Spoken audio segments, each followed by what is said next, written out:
spiritual development does not depend only upon the avoidance of wrong and improper tendencies, but also on the observance of good and proper conduct. The doing of good is an important ingredient of spiritual prosperity. Allah says in the Holy Quran, "Do good, that you may prosper." A gardener does not only remove weeds, but he also plants and cultivates a variety of flowers in order to create a lovely garden. Likewise, the making of a garden of paradise within oneself requires both the removal of spiritual weeds and also the planting in the mind of good and various thoughts, which, on cultivation, will blossom forth into flowers of paradise in the form of heavenly characteristics. The Holy Prophet has said that prayer is the key to paradise, and Allah says in the Holy Quran that He answers the prayers of those who call upon Him. One should constantly pray for help in one's efforts to win the pleasure of Allah, to the extent that He be pleased to make us worthy and fit to reflect the light of heaven and enjoy the serenity of paradise in one's own lifetime. There is a depth of meaning in the oft-repeated daily prayer, "Guide us on the right path, the path on which those have walked who have received thy blessings and thy favours." The right path leads to paradise, and the task of the spiritual wayfarer is to advance further and further along this highway, and so deeper and deeper into paradise. This is real prosperity, and the earnest seeker expresses his yearning for it in the following prayer: "O Allah, diffuse light into my heart and ears, diffuse light on my eyes and on my tongue, diffuse light on my right and on my left, diffuse light above me and under me, engulf me in thy light." The question may well arise, how can one find paradise and contentment in this world when one is perpetually burdened with afflictions and problems of one kind or another? First, it should be known that they are really blessings in disguise, and that Allah clearly states in the Holy Quran that He causes them in order to test and build one's faith. They offer opportunities for one to demonstrate the depth of one's faith and caliber of one's character. Furthermore, if one meets them with patience and fortitude, one gains the reward of Allah both here and in the hereafter. Allah says in the Holy Quran, "And we will try you with something of fear and hunger and loss of wealth and lives and fruits, but give glad tidings to the patient who, when a misfortune overtakes them, say, 'Surely to Allah we belong, and to Him shall we return.' It is these on whom are blessings from their Lord and mercy, and it is these who are rightly guided. And we will surely try you until we distinguish those among you who strive for the cause of Allah and those who are steadfast, and we will make known the facts about you." Allah has made it absolutely clear in the Holy Quran that life's journey is not intended to be one of ease. He says, "And we created man to face hardships." One should never moan or despair over trials and tribulations, as this is an indication of weakness and ingratitude to Allah. The Holy Prophet has said, For a Muslim, life is full of good, and nobody but a true believer finds himself in that position. For if he meets with success, he is grateful to God, and becomes the recipient of greater favours from him. On the other hand, if he suffers pain and tribulation, he endures it with patience, and thus again makes himself deserving of God's favours. Hazrat Mirza Bashir Mahmud Ahmad, the second Khalifa, has truly stated, burdens are not always burdens. A well-known American writer has said that in every adversity there lies the seed of an equivalent or greater benefit.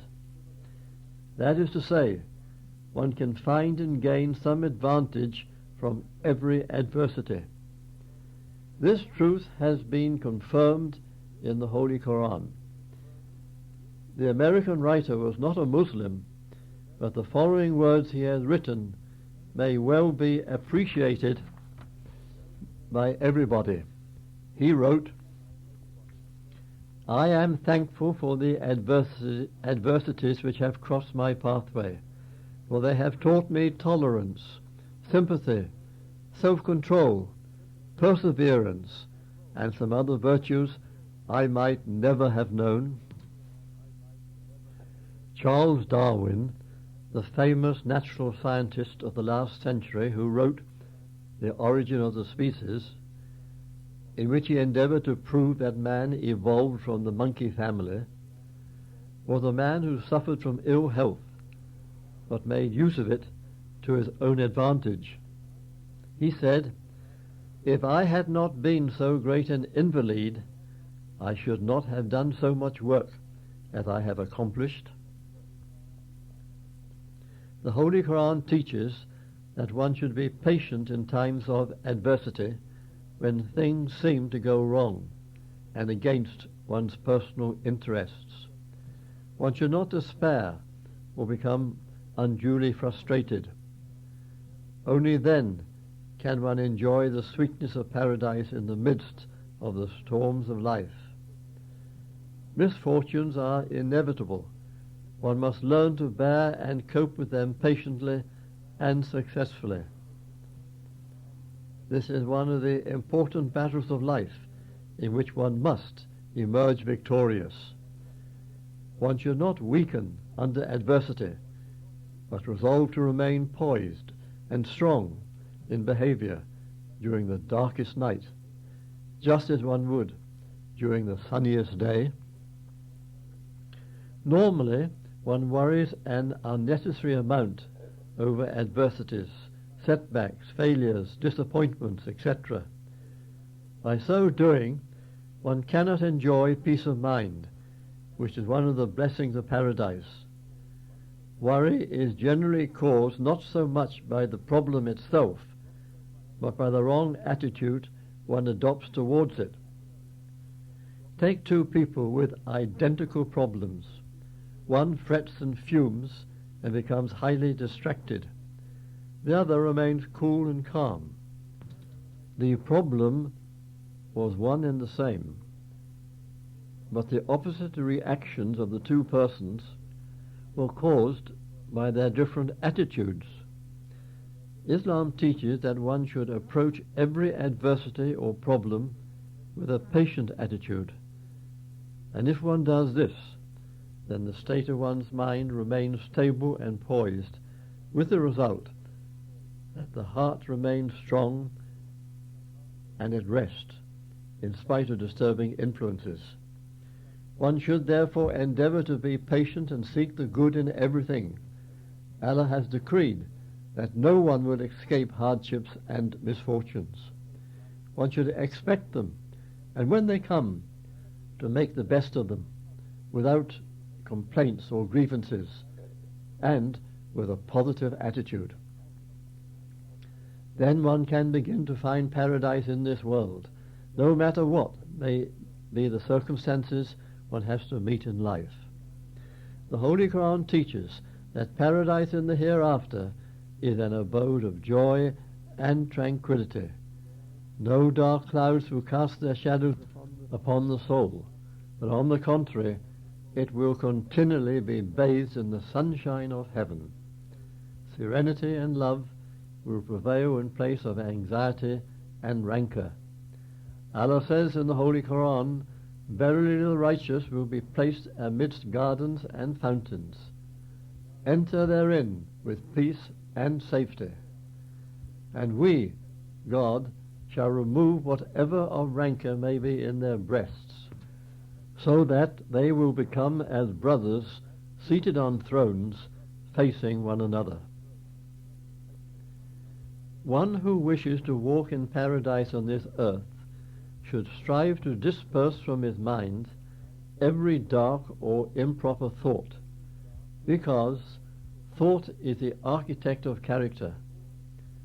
Man is no more and no less than what he thinks.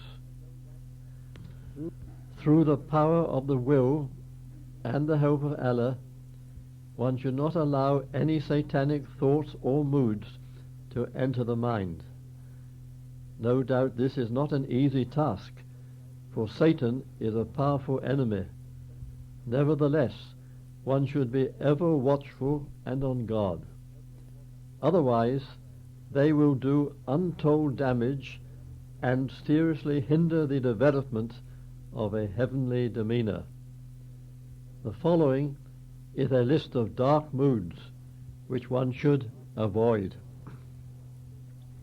worry, irritability, excitement, depression, despair, despondency, irreverence, obstinacy, revenge, pride, jealousy, resentment, mockery, envy, deceit, falsehood, rebellion, vulgarity, dishonesty, ridicule, lust, maliciousness, intolerance, slander, selfishness, scorn, cruelty, suspicion, backbiting, impatience. Every one of these dark moods is a spiritual poison. They darken one's character and soul. They lead one away from paradise, not towards paradise. In the following verse of the Holy Quran, Allah emphasizes the importance of self-purification. Verily, he truly prospers who purifies himself. The essence of the message of Islam is contained in this verse. One who fails to grasp the significance of its meaning fails also to appreciate the objective of Islam and its true meaning. The Holy Quran is not merely a theoretical book, but provides a code of divine guidance which can transform and uplift one into the realm of heaven on earth, providing one is in earnest and strives to make oneself fit to attain that experience. I would like to recite a small poem which is relevant to this point. And I will write of him who fights and vanquishes his sins, who struggles on through weary years against himself and wins. Again it has been written, he who conquers himself is greater than he who conquers a city.